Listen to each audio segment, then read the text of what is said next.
Well, it was during the oil embargo of the United States. It alarmed me that a little country over in the Far East could actually cripple the United States.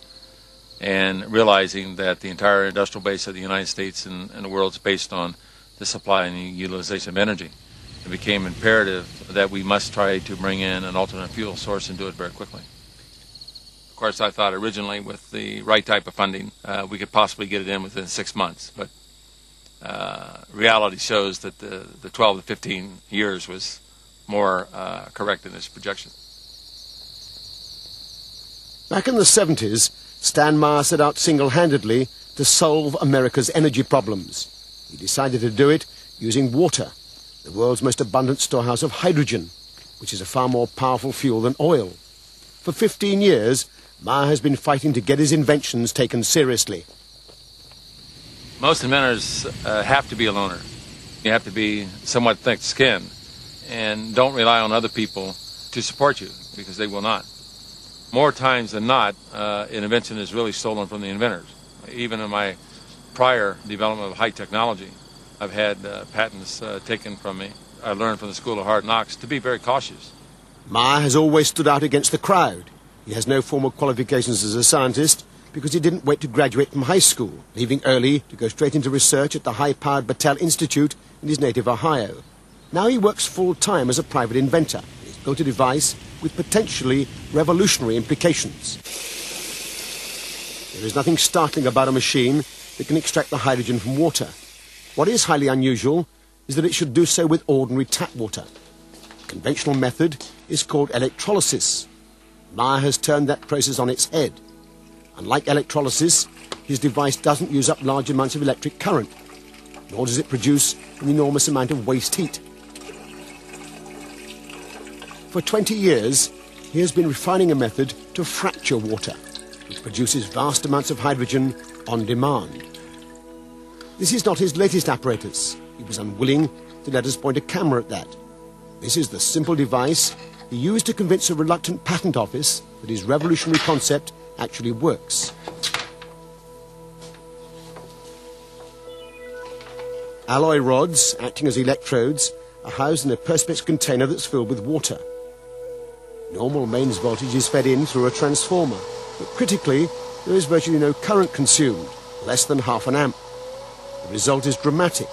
Hydrogen pours off with the flick of a switch. Myers claims the key is his electronics, which pulses electricity rapidly across the rods at up to 20,000 cycles per second. In a way that's not readily apparent, this process transforms the equation. Whereas in conventional electrolysis, 3 times as much energy is consumed as is produced in the form of hydrogen fuel, in Myers' apparatus, the reverse is true. It appears to produce several hundred% more energy than it consumes. Stan has something that's characteristic of the people that sound like they've done something to tap zero-point energy.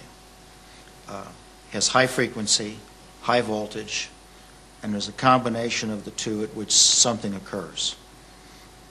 With Chernetsky in Russia, it was what he called a self-sustaining discharge. The tube would run by itself. When Stan gets this effect, the amount of hydrogen and oxygen that are emitted off these 2 electrodes is a step function. It almost boils the water. If I did this with standard electrochemicals, I need current, and the water should rise a degree every couple of seconds. With stands, it'll run for a half hour, and the water temperature hasn't changed. Something's different. Meyer demonstrates this repeatedly without any difficulty, and yet on the face of it, it represents an extraordinary revolution. His measurements over the years suggest 1,700% greater efficiency than conventional electrolysis. And, if he's to be believed, he's getting much better results from his latest, still secret invention. Well, I first got involved with Stanley Myers when I went over there with a couple of colleagues to look at his water-splitting device. And so we arrived at Stanley Myers. He had a demonstration cell. We filled it with tap water. In fact, I did that myself.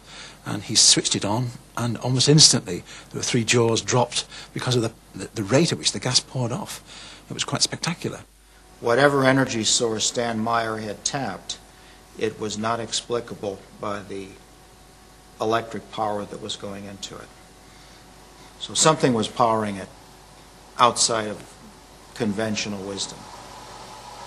There is no question that the gas coming off in such abundance is hydrogen. Meyer ignites it to produce a high-temperature flame able to cut through metal. Stanley Myers has faced a lot of difficulties. He's 3 times tried to launch the device and produce press conferences, had the technical press round, but he's been almost universally slated. In the early days, very much so, they just ridiculed the whole idea. He's getting a little more notice now because some scientists are getting interested. But by and large, science is very intolerant, particularly modern science. As with Tesla, Griggs and others, Meyer's claims are so far outside the received scientific wisdom that they've been ignored by the majority of the scientific establishment. But then, Meyer has ignored them too. He has poured his energies over the last 10 years into establishing recognition for his claims by getting international patents. In the processing, there was a great deal of difficulty in trying to process the legal paperwork in such a way as to allow the Patent Office to fully understand what was actually occurring. In one instant, we brought the water fuel cell to Washington, D.C., and of course I had tweaked it in such a way to produce an enormous amount of hydrogen and oxygen gas, and the patent examiner said, no, it will not work based on the electrolysis process.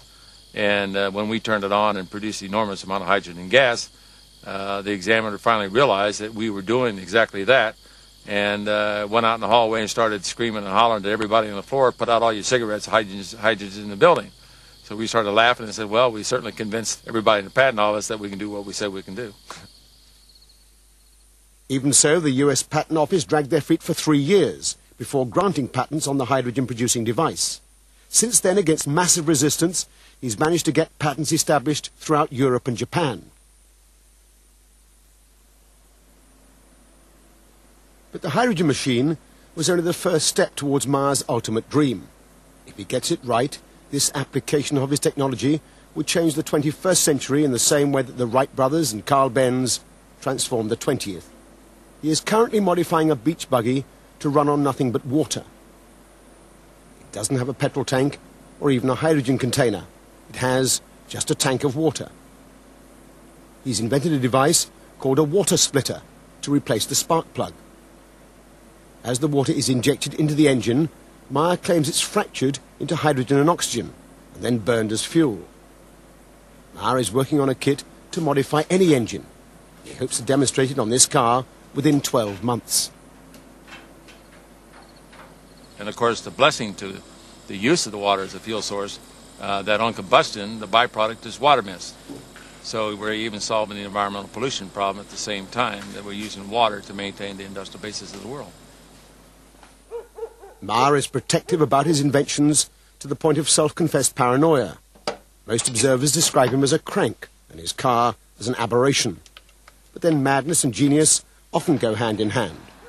Meyer shares with many inventors a problem that goes well beyond paranoia. As an engineer with no scientific background, he faces a giant hurdle when he tries to communicate with scientists. One problem is that the language that people use when they're trying to describe their inventions is not the language that I as a scientist am used to, and so I have to translate it, if you like, into a way that I can begin to understand what they're trying to say. It might as well be written in Swahili for all of the sense that it initially makes. And so I'm not particularly inspired to put a lot more effort in the hope that the pearl of wisdom will reveal itself to me. At a certain point, you hit a law of diminishing returns. It isn't just a question of the difficulties of communication. There is a profound barrier between scientists and inventors, and a strong reluctance on the part of most scientists to risk their reputations grappling with issues that don't have a clear scientific pedigree.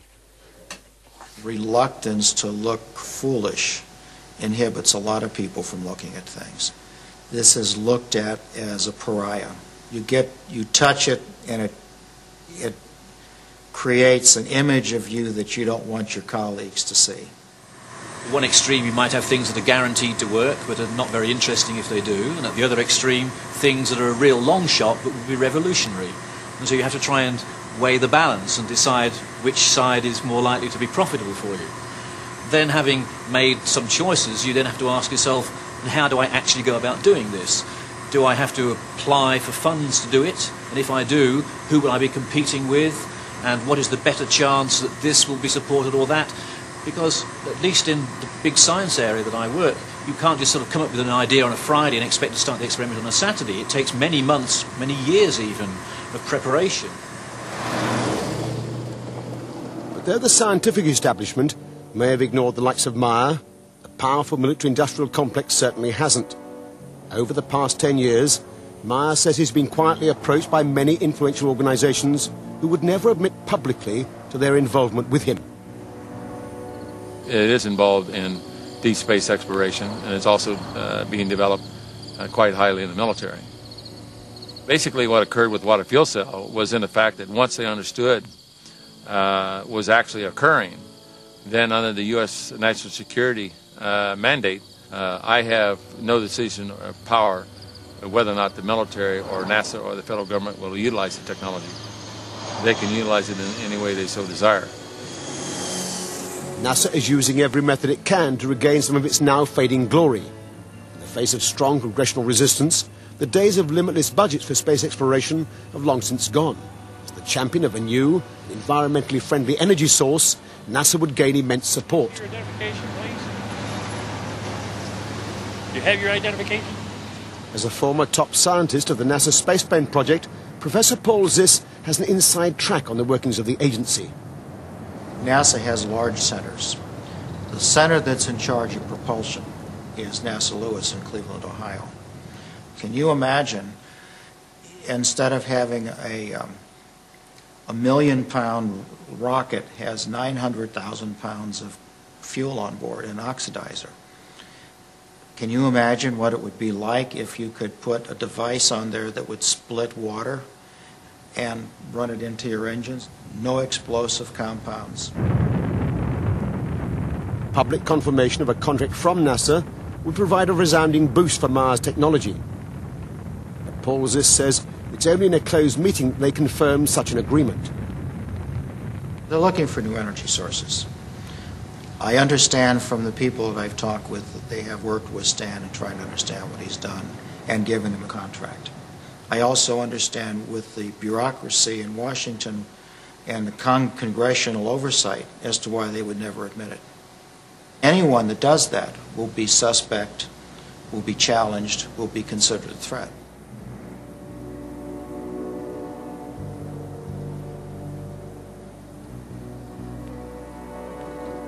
But if only a fraction of what Meyer claims for his technology can be achieved, it would represent a vindication for NASA's involvement. It would also be a powerful threat to many entrenched vested interests. If Stan Myers' device works like he advertises, you would make energy available universally almost free.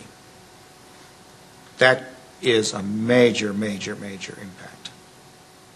When new technology comes in existence, there's a great resistance to it because it can affect a lot of economic factors. In this particular case in the United States, we pay out roughly about $200 billion a year for foreign oil. it's quite obvious that the Arabs would pay $200 billion to try to keep this type of technology out of the economy.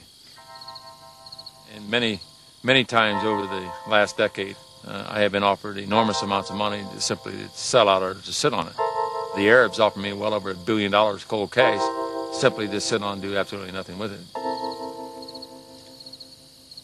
My life has been threatened many times. Of course, I happen to believe in the power of angels. And if I don't believe in the power of angels, I don't believe I'll be around here too long. If the thing like Stan Myers has works, every piston engine, every gas turbine in the world today, if it had his converter, could run on it. With a little invention, we could get standalone devices to run all over the world. I think it would be what I would be concerned about is the people that sell energy would be essentially bankrupted. It's what happened to the Conestoga wagons when trains came, or to the Pony Express when the telegraph came in. They're going to wipe out an entrenched power base, and they may not go easily.